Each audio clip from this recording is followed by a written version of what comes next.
dan ditemukan 10 WNA yang terdiri dari 8 warga negara Pakistan dan 2 warga negara Irak yang merupakan pemegang IAS investor. Yaitu pada tanggal 19 November 2025, Kantor Imigrasi Tangerang menerima laporan dari masyarakat mengenai keberadaan dan aktivitas sejumlah orang asing yang diduga mencurigakan di apartemen Kecamatan Pinang, Kota Tangerang. Menilai informasi tersebut, tim bidang Terdakim Kantor Imigrasi Tangerang langsung melakukan pengawasan ke lokasi dan ditemukan 10 WNA yang terdiri dari 8 warga negara Pakistan dan 2 warga negara Irak yang merupakan pemegang IAS investor. Berdasarkan wawancara awal, petugas menemukan bahwa para WNA tidak mengetahui perusahaan yang menjadi penjamin maupun kegiatan investasi yang menjadi dasar pemberian IAS investor, sehingga menimbulkan dugaan adanya penyalahgunaan fasilitas keimigrasian. Selanjutnya, para WNA diamankan untuk dilakukan pemeriksaan lebih lanjut beserta dokumen-dokumen yang berkaitan dengan perolehan visa dan IAS investor. Kemudian berdasarkan hasil pemeriksaan awal ditemukan sejumlah indikasi penggunaan dokumen yang tidak benar dalam proses permohonan visa dan IAS investor, sehingga perkara ditingkatkan dari pengawasan ke penyidikan. Berdasarkan pemeriksaan terhadap para saksi notaris diperoleh fakta bahwa akta pendirian perusahaan tidak ditandatangani secara langsung oleh para WNA di hadapan notaris. Dengan demikian, syarat objektif dalam pembuatan akta tidak terpenuhi dan mengakibatkan akta batal demi hukum. Sementara itu, dugaan pelanggaran yang dilakukan oleh notaris akan ditindaklanjuti oleh Majelis Kehormatan Notaris Wilayah atau MKNW dan Majelis Pengawas Notaris sesuai dengan ketentuan. Berdasarkan hasil pemeriksaan terhadap para tersangka diketahui bahwa surat kuasa, notulensi LOPS, dan dokumen jual beli saham yang digunakan dalam proses pembuatan akte perubahan perusahaan tidak pernah dikehendaki ditandatangani oleh para WNA. Dengan demikian, akta perubahan perusahaan yang diterbitkan berdasarkan dokumen tersebut tidak memenuhi syarat objektif sehingga berpotensi batal dihukum. Seluruh tersangka tidak dapat menunjukkan bukti adanya kegiatan investasi maupun penanaman modal selama berada di Indonesia. Berdasarkan hasil klarifikasi dengan Kementerian Investasi dan Hilirisasi atau BKPM, para tersangka tidak pernah menyampaikan laporan kegiatan penanaman modal atau LKPM, serta tidak memiliki aktivitas usaha yang nyata. Keterangan ini juga menguatkan bahwa keterangan hukum pidana bahwa ahli keimigrasian dan ahli kenotariatan memperkuat adanya unsur pasal 123 huruf B Undang-Undang Nomor 6 Tahun 2011 tentang keimigrasian telah terpenuhi sehingga perkara layak dilimpahkan ke pengadilan.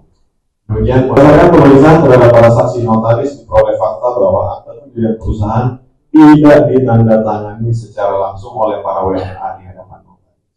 Dengan demikian, syarat objektif dalam pembuatan akta tidak terpenuhi dan mengakibatkan akta batal demi hukum.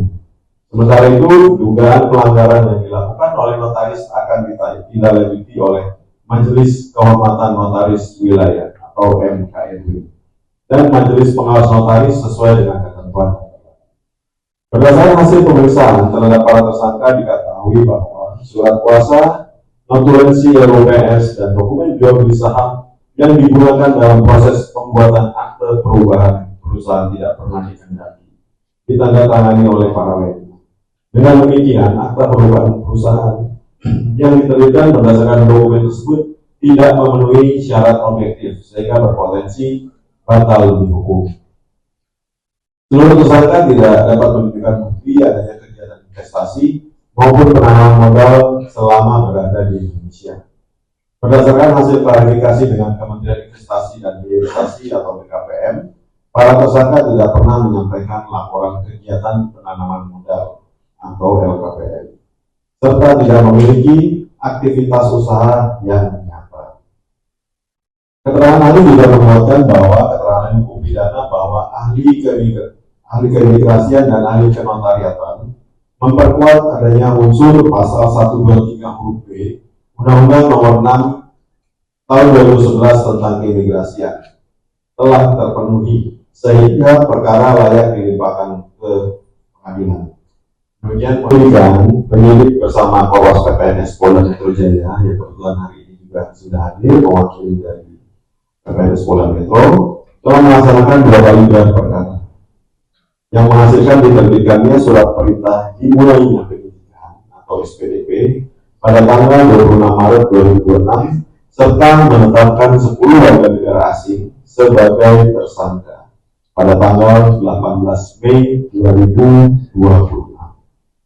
Dalam proses penyidikan, penyidik berkoordinasi dengan BKPM, kebetulan salah satu direktur dari BKPM juga sudah hadir, yaitu Pak Adi. Terima kasih Pak Adi sudah hadir untuk melakukan pemeriksaan lapangan serta memvalidasi terhadap status penanaman modal asing atau PMA yang menjadi dasar penerbitan visa dan vitas atau vitas investor. Selain itu, penyidik juga melakukan pemeriksaan terhadap saksi dari pihak perbankan, notaris, dan instansi terkait lainnya untuk memastikan terpenuhinya unsur tindak pidana yang ditersangkakan.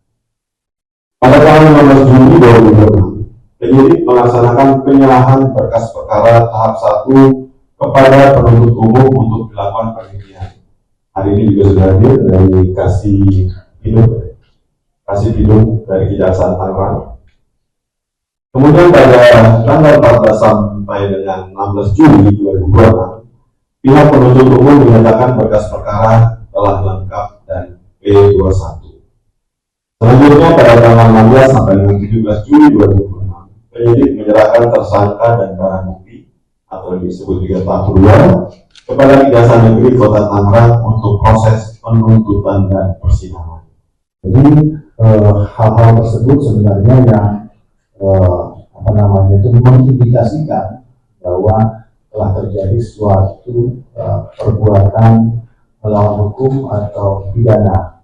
Nah, patut kami garis bawahi, memang kadang-kadang ada pertanyaan dari publik atau masyarakat mengatakan bahwa kenapa sih kalau WNA itu cuma dilakukan tindakan administrasi keimigrasian atau cuma hanya deportasi saja, kan gitu pertanyaannya. Jadi sebenarnya dalam fakta yang ketika kami melakukan penindakan itu memang ada yang masuk ke kategori administratif, ada yang masuk ke kategori pidana. Jadi tidak semua bisa kita lakukan pidana. Jika tidak bisa kita lakukan pidana, maka kita melakukan THK dan seperti itu.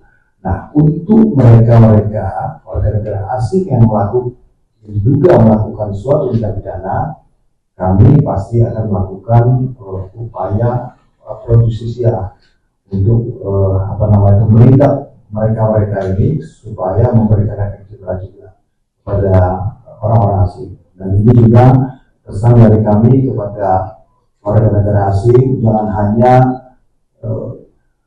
ini maksud saya pesan kami kepada warga negara asing yang beritikat tidak baik, ya, kemudian melakukan suatu tindak pidana, jangan membayangkan bahwa akan dideportasi saja. Kami akan kenakan tindak pidana, masuk penjara. Intinya seperti itu. Salam sejahtera untuk kita semua. Om Swastiastu, Budaya, salam kebajikan. Selamat sore rekan-rekan media semua. Terima kasih. Saat ini prosesnya penyidikan sudah selesai dan akan dilimpahkan ke kejaksaan untuk diproses pidananya melalui proses di pengadilan. Dari saya mungkin sekian, nanti tinggal ditambahkan oleh